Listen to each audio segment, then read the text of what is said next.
हमारी पहचान 1932 का खतियान, झारखंडियों की पहचान 1932 का खतियान, ये एक बहुत बड़ा मुद्दा है। सवाल बनकर फिर उठूंगा, बन सके तो जवाब रखना, मेरा खून बेकार ना जाए, मेरे खून के एक कतरे का हिसाब रखना। जहाँ थमाना चाहिए सलेट वहाँ थमा दिया प्लेट। अब क्या करेगा बच्चा, कहाँ से पढ़ेगा? गरीब घर का कहाँ से बच्चा पढ़ेगा? अरे जब पढ़ेगा नहीं, क्योंकि अम्बेडकर जी बोले थे कि जो शिक्षा वो शेरनी का दूध है, जो पिएगा वही दढ़ाएगा। जोहार, अभी मैं हूँ हजारीबाग में और हजारीबाग में झारखंडी भाषा खतियान संघर्ष समिति, जी हाँ, झारखंड की एक नई पार्टी जिसका गठन जयराम महतो और उसके साथियों ने किया है। JBKSS इस पार्टी का बदलाव संकल्प महासभा था। सिर्फ जयराम महतो नहीं, और भी कई लोग हैं इस पार्टी से जो निकल कर सामने आए। देखिए मोतीलाल महतो से किस तरह से जो युवा हैं उनसे सेल्फी ले रहे हैं। बदलाव संकल्प जो महासभा थी वो समाप्त हो गई है, उसके बाद युवाओं जो है, तमाम युवा जो है इनके साथ सेल्फी ले रहे हैं। हम बात भी करेंगे इनसे क्या कुछ लग रहा है। सबसे पहले तो मोतीलाल जी बहुत बहुत आभार आपका, आप झारखंड अपडेट्स में आए। आपको भी जोहार दादा, झारखंड अपडेट के सभी दर्शकों को भी जोहार। बदलाव संकल्प महासभा देखकर तो लग रहा है कि झारखंड की जनता बदलाव चाह रही है। एकदम दादा, बदलाव का मतलब सुनील दा के शब्दों में कहेंगे कि सवाल बनकर फिर उठूंगा, बन सके तो जवाब रखना। सवाल बनकर फिर उठूंगा, बन सके तो जवाब रखना, मेरा खून बेकार ना जाए, मेरे खून के एक कतरे का हिसाब रखना। तो उनका जो जहन में जो सवाल था कि झारखंड को जो 88 साल के संघर्ष के बाद और 88,000 कुर्बानी के देने के बाद जिसकी माटी में कण कण में जो रक्त बहा है, उसमें क्या सवाल होना चाहिए, कैसे उनके हक अधिकार को सुरक्षित हो, वो सवाल आज 23 साल के झारखंड में नहीं हो पाया। जैसे यहाँ के बच्चों के लिए शिक्षा की व्यवस्था होनी चाहिए थी, जैसे केरल में। यहाँ के लोगों के लिए स्वास्थ्य की व्यवस्था होना चाहिए, जैसे टॉप में केरल है। जैसे यहाँ के लोगों के लिए हक अधिकार रोजगार की बात होनी चाहिए थी, लेकिन यहाँ नहीं है। हर चीज़ में राज्य यहाँ पिछड़ा हुआ है। आप सबसे पहले हम शिक्षा की पॉलिसी की ही बात कर लेते हैं। भारत में शिक्षा व्यवस्था में झारखंड सबसे पिछड़ा हुआ राज्यों में आता है, बिहार के बाद दूसरा नंबर पर आता है। यहाँ के शिक्षा व्यवस्था इतना खराब है, इतना घटिया है, इतना निकम्मा है कि हम आपको बता नहीं सकते। बिहार के बाद यहाँ पर हर बच्चों में नीति आयोग कहती है कि हर बच्चों में कम से कम 60,000 और अपने GDP के हिसाब से 25% यहाँ पर शिक्षा में खर्च होना थे, लेकिन यहाँ के सरकार मात्र खर्च करती है 6% यहाँ के GDP के हिसाब से। बच्चा क्या पढ़ेगा? एक 30-35 बच्चों पे एक टीचर होना चाहिए, 30-35 बच्चों पे एक टीचर होना चाहिए, लेकिन यहाँ 300-400 बच्चों पर एक टीचर। जहाँ थमाना चाहिए सलेट वहाँ थमा दिया प्लेट। अब क्या करेगा बच्चा, कहाँ से पढ़ेगा? गरीब घर का कहाँ से बच्चा पढ़ेगा? अरे जब पढ़ेगा नहीं, क्योंकि अम्बेडकर जी बोले थे कि जो शिक्षा वो शेरनी का दूध है, जो पिएगा वही दढ़ाएगा। धनबाद के बाद हजारीबाग में आप लोग सभा किए, कारण क्या ही था? कारण था कि देखिए सभी क्षेत्र के लोगों को जगाना पड़ेगा। ये उलगुलान एक भविष्य के निर्माण के लिए है, और इस भविष्य में 5 प्रमंडल आते हैं, और 5 प्रमंडल के जब लोग लड़ेंगे एकजुट होकर, तो ये खतियान मिलेगी। खतियान जिसने कहा है कि हमारी पहचान 1932 का खतियान, झारखंडियों की पहचान 1932 का खतियान, ये एक बहुत बड़ा मुद्दा है, एक बहुत बड़ा चीज़ है। जब हमने सारे राज्यों का नियोजन नीति और स्थानीय नीति को पढ़ा और 1932 के बारे में और झारखंड के लैंड मैनुअल एक्ट को जब पढ़ा, तो हमारा दिमाग घूम गया कि यहाँ 32 के अलावा, 1932 के अलावा या लास्ट सर्वे सेटलमेंट के अलावा यहाँ कोई उपाय नहीं है। हम 1932 को इसलिए मांग कर रहे हैं कि ये सबसे बड़ा सर्वे है। ये झारखंड के 85% इलाकों में सर्वे हुआ है, और ये 32 का सर्वे होने के पीछे बहुत बड़ा लॉजिक है, बहुत बड़ा तर्क है। लेकिन हम कहते हैं 1964 तक जाइए, कि क्योंकि कोल्हान का पूरा हिस्सा नहीं, कुछ हिस्सा ऐसा है जहां पर सर्वे 1964 में हुआ है। तो 4 जो सर्वे हुआ है, एक 1908 का सर्वे, एक 1932 का सर्वे, एक 1954 का सर्वे, एक 1964 का सर्वे। लास्ट अंतिम तक 1964 जाइए, और 1964 के पहले जितना सर्वे है उसको मान्यता दीजिए, और उस आधार पर झारखंडियों को परिभाषित कीजिए, आइडेंटिफाई कीजिए कि झारखंडी है कौन। अब बहुत लोग प्रोपेगेंडा फैला रहा है, साजिश कर रहा है, षड्यंत्र रच रहा है कि ये लोग उन खतियान के आधार पर नियोजन नीति की बात कर रहे हैं। नहीं, उसकी हम बात नहीं कर रहे। हम कह रहे हैं खतियान आधार पर सबसे पहले झारखंडी को परिभाषित कर दिया, आइडेंटिफाई करने की बात कर रहे हैं। तो 32 से 64 के बीच में कुछ भी हो सकता है। हाँ, देखिए 64 तक जाइए। अब किसी के पास 32 है तो 32 को पहले आप 32 का खतियान दिखाएगा, उसका स्थानीय निर्गत हो जाएगा। समझ गए ना? 1964 तक क्यों? क्योंकि जब भी झारखंड में सबसे ज़्यादा अतिक्रमण कब हुआ है? जब औद्योगिकरण का दौर चला, यानी 1954 से 1961 के बीच में। यहाँ पर 3 महारत्न कंपनियां आई, CCL, BCCL और ECCL। कब आई? 1983-84 के बीच में। रघुवर दास ने कौन सा कटअप बनाया? 1985 का कटअप बनाया। अब 1985 का सेटअप बनाया, कितना गलत बनाया। जब हमारा 1983-84 तक सारा आदमी घुस चुके थे, सारी कंपनियां यहाँ आ चुकी थी, चाहे HEC हो 1958 में, आपका सेल हो 1964 में, ये सारी कंपनियां आ चुकी थी। तो सारा लोग अगर 1985 बना दिए तो सब तो घुस ही चुके थे। वी वीरोत्तम की एक पुस्तक है, वी वीरोत्तम लिखते हैं कि जब कंपनियों का दौर चला, जब औद्योगिकरण का दौर चला, तो यहाँ पर हर साल 34,000 लोग नौकरी करने के लिए आए कंपनियों में। झाड़ू पोछा से लेकर BDO CO से सब में बन गए झारखंड के लोग, बाहर के लोग। तो बाहर के लोग बन गए, जिसके कारण से आज तक वो लोग रिटायरमेंट नहीं किए। आज उनका बच्चों का भी यहाँ अधिकार दिया जा रहा है, उसका भी रिजर्वेशन का फायदा दिया जा रहा है। तो कैसे होगा, कैसे आउट होंगे? तो जैसे ही 1932 लागू होगा, ये तो 1932 से पहले कोई नहीं आया, 1932 पहले औद्योगिकरण भी नहीं हुआ था। तो 1932 जैसे लागू करेंगे इसी में रुक जाएगा। आप कहते हैं कि भाषा के आधार पर बैरियर लगा सकते हैं, नहीं, झारखंड ऐसा जगह है, झारखंड भाषा के आधार पर बैरियर नहीं लगा सकते। कुछ हद तक रोक सकते हैं लेकिन बैरियर नहीं लगेगा। हम जब ओडिशा का नियोजन नीति पढ़ रहे थे तो ओडिशा में नियोजन नीति कर दिया था, he must to be able read write and speak Odia language. आपको ओडिया पढ़ना बोलना लिखना आएगा, सेम बंगाल। हाँ सुनिएगा, उसके बाद एक कॉलम वो डाला। अगर हम वो चीज़ नियम को डालते हैं तो यहाँ क्या है कि खोरठा नागपुरी जो भाषा है ये हिंदी से मिलता जुलता है। यहाँ अभी पब्लिक प्रोसिक्यूटर की नियुक्ति हुई, उन लोगों ने कहा कि क्षेत्रीय भाषा में हम लोग खोरठा कुमाली नागपुरी लेके पास हो गए। यानी लचीला भाषा है, इसमें बैरियर नहीं लग पाएगा उतना से।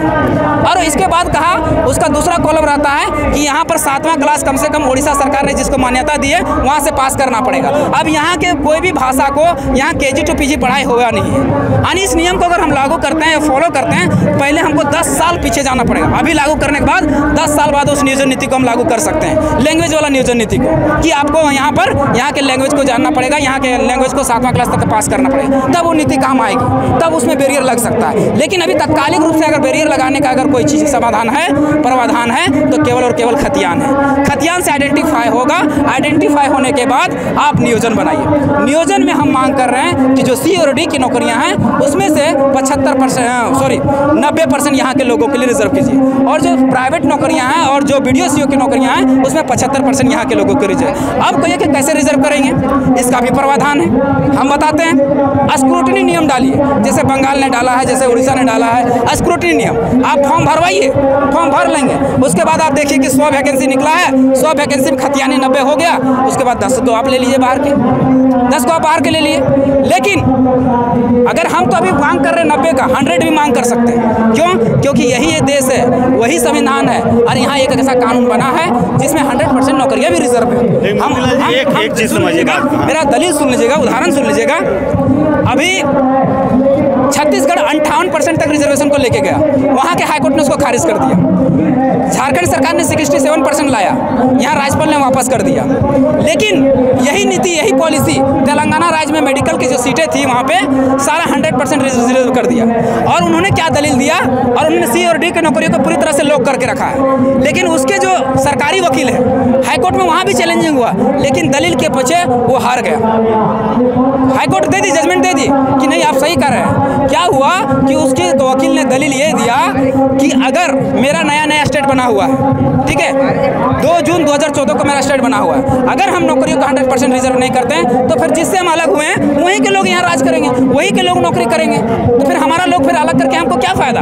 उसी तरह से हमारा मोतीलाल जी, ये तमाम बातें जो है राज्य सरकार की मुद्दे में आती हैं, लेकिन आप लोग लोकसभा चुनाव की तैयारी कर रहे हैं। देखिए, आप बात कर रहे हैं, सबसे पहले समझिए कि क्यों बात कर रहे हैं, बड़ा टेक्निकल चीज़ है। अभी जैसे जयराम दा भाषण में दे रहे थे कि जमीन का जो विषय है वो 9वीं अनुसूची में आता है, ठीक है। और हमारा जानते हैं छोटा नागपुर काश्तकारी अधिनियम से लेकर जितना CNT मुद्दा चाहे 1932 का खतियान, CNT को मान्यता दिया कहाँ, 66वां संविधान संशोधन जब 1990 में हुआ था, तो यहाँ के कानून को इसका धारा 46, 47, 48, 71 का क ख इनको शामिल किया गया है कहाँ, 9वीं अनुसूची में। तो 9वीं अनुसूची में कैसे शामिल हुआ? उस समय हम दबाव में थे, दबाव देके हम शामिल करवा लिए। अब हमारे जो सांसद हैं वहाँ इस विषय को उठाते ही नहीं, तो 9वीं अनुसूची में जाएगा कैसे? और अगर यहाँ हम बना के करते हैं तो हमारा चैलेंजिंग हो जा रहा है, तो समझने वाला विषय है। लेकिन जैसे ही जमीन का मुद्दा 9वीं अनुसूची में जाता है वो चैलेंजिंग नहीं होगा, तो कौन उठाएगा? अगर खतियानी बंदा नहीं जाता है, जो 1932 का समर्थक नहीं जाता है, खतियान का समर्थन अगर लोकसभा में नहीं जाएगा, तो उस आवाज़ को कौन उठाएगा? आप बताइए कौन उठाएगा? ये लोग उठाए देंगे क्या? जिसने अभी तक का हम सारा रिकॉर्ड उठाया, राज्यसभा और लोकसभा का सबसे खराब स्थिति झारखंड में किसी का है सवाल उठाने का, तो सबसे गिरा हुआ स्थिति झारखंड के सांसदों का है। एक भी जीरो। हमारे शिबू सोरेन गुरु जी हैं, उनका हम बहुत आदर करते हैं, लेकिन जब से राज्यसभा सांसद बने हैं जीरो सवाल उठाया है।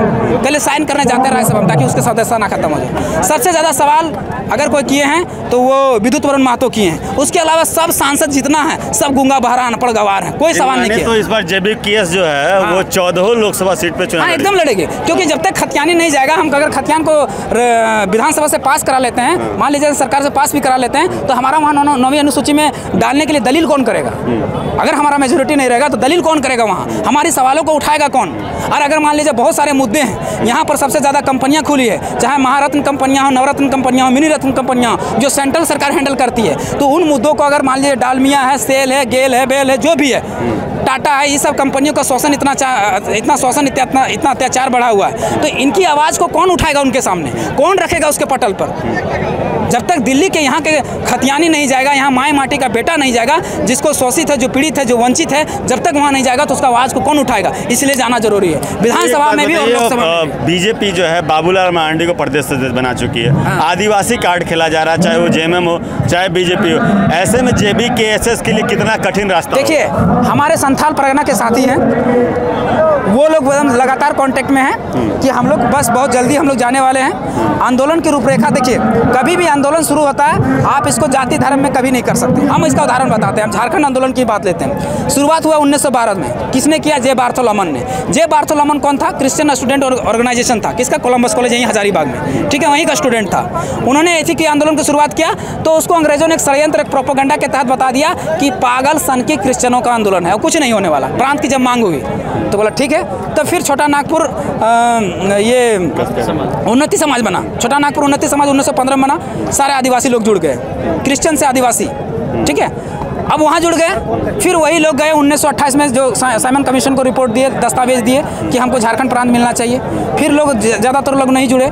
1939 में फिर आदिवासी महासभा बनता है, फिर कुछ वर्ग नहीं जुड़ पाए। लेकिन 1950 में जैसे झारखंड पार्टी बनता है, सभी जात वर्ग, चाहे वो महतो हो, आदिवासी हो, क्या वो साव हो, घटवार हो, चाहे कोई भी जाति हो, सिंह हो, सब मिल के लड़ते हैं। 1950 में सब शामिल आ जाते हैं। जैसे झारखंड पार्टी बनता है, 1954 में संयुक्त सभा बनता है, झारखंड संयुक्त समाज, जिसमें सुखदेव महतो के नेतृत्व में सारा महतो लोग टूट पड़ते हैं। वहाँ आंदोलन की रूपरेखा तैयार होती है और फिर वहाँ से लड़ाई निरंतर चलती है। कुछ कारणों से दबता है। फिर 1973 का दौर आता है, जहाँ 3 लोग, विनोद बिहारी महतो, शिबू सोरेन और ए.के. रॉय, ये 3 लोग मिलकर एक झारखंड के मुद्दे को, झारखंड को अलग करने के लिए उनका एक ही सपना रहता है, किसी भी कीमत पर झारखंड को लेना है। और वहाँ से आंदोलन शुरुआत होता है। और देखिए आज झारखंड भी बना है, झारखंड भी मिल गया। क्योंकि बड़े बड़े राजनीतिक का कहना है कि अगर आपको सामाजिक परिवर्तन करना है तो सबसे पहले राजनीतिक परिवर्तन करना पड़ेगा। सामाजिक परिवर्तन करना है तो राजनीतिक परिवर्तन करना है। आज हम लोग 2 साल से सड़क पे मांग कर रहे हैं। लोगों के अंदर झारखंडियत की भावना जागी, सामाजिक परिवर्तन आया, लेकिन कलम पे उतर नहीं पाया। अगर हमारे पास कलम की ताकत होती, कलम की पावर होती, तो हमें एक बार लिखते कि ये नीति बननी चाहिए, ये स्थानीय नीति बनना चाहिए, ये नियोजन नीति बनना चाहिए, तो धरातल में उतरता कि नहीं उतरता, और उससे सामाजिक परिवर्तन होता कि नहीं होता। यहाँ के जो 5 लाख नौकरियाँ हैं, उसमें स्थानीय नीति, नियोजन नीति बन जाता, क्या हाईकोर्ट सुप्रीम कोर्ट का चक्कर काटता और उससे बच्चों का लाभ होता। 3.5 लाख 4 लाख अगर पोस्ट भरता तो उससे क्या होता कि बच्चों को नौकरी लगता, उसका परिवार सुधरता, वो शादी ब्याह करता, यानी समाज में क्रांति आता, उसका प्रोग्रेस होता, प्रगति होता। सामाजिक परिवर्तन हुआ कि नहीं हुआ? माने तो 2024 में जेबी केएसएस जो है संथाल से लेकर कोल्हान तक डंका बजाएगा। एकदम डंका बजेगा, एकदम 5 प्रमंडल बजेगी और खूब जोर से बजेगी। सभी आदिवासी लोग, हम ज़्यादातर तो हमसे कॉन्टेक्ट दादा नंबर, लेकिन बहुत सारे लोग हमसे कॉन्टेक्ट कर रहे हैं। और हम लोग बहुत जल्द संथाल परगना भी घुसेंगे और जो भी क्षेत्र बचा हुआ, पलामू क्षेत्र भी घुसेंगे, गढ़वा से भी, अभी गढ़वा से भी बहुत सारे लोग आए। अंतिम सवाल जो जहन में रह जा रहा है, मान लीजिए अगर बहुमत किसी पार्टी को नहीं मिला, जेबी केएसएस को गठबंधन करना पड़े किसी के साथ, तो कौन सी पार्टी चुने? नहीं करेंगे, विपक्ष में रहेंगे। हम लोग आवाज़ को बुलंद करेंगे। हम सभी मुद्दों को, झारखंड का जो जितना भी है, झारखंड का जितना भी है मुद्दा जो है, हम लोग विधानसभा के पटल में रखने करेंगे। हम आम लोगों की आवाज़ बनेंगे। जो लोग बीजेपी वाला आज 32 के बारे में एक बार गूंगा बनी हुई है, 32 के बारे में यही नियोजन नीति जो बिहार में आया, नियोजन नीति जो उसको हटाया गया स्थानीय नीति को, यही वहाँ कितना बंगने लगा, यही सरकार बीजेपी की सरकार विपक्ष में, और यहाँ गूंगा बनी हुई है। तो हम लोग विपक्ष में उठ के सवाल उठाने का काम करेंगे, जनहित के मुद्दों को वहाँ पटल पे लाने का प्रयास करेंगे। चलिए, तो ये लाइव कवरेज था आप तमाम लोगों के लिए किस तरह से हजारीबाग में JBKSS का ये आज बदलाव संकल्प सभा हुआ है, और जिस तरह से भीड़ है, नेता तमाम यहाँ के गदगद हैं, छात्र गदगद हैं। उम्मीद की जा रही है संथाल से कोल्हान तक ये विजय रथ जो है, इनका जो आज संकल्प इन्होंने लिया है, ये आगे चलेगा। अब देखना होगा 2024 में क्या रिजल्ट आता है, क्या कुछ जनता इनके साथ देती है। तब तक लगातार बने रहें झारखंड अपडेट्स के साथ। शुक्रिया। झूमेंगे घूमेंगे गाएंगे हम, वाइल्ड वादी वाटर पार्क जाएंगे हम। झूमेंगे घूमेंगे गाएंगे हम, वाइल्ड वादी वाटर पार्क जाएंगे हम।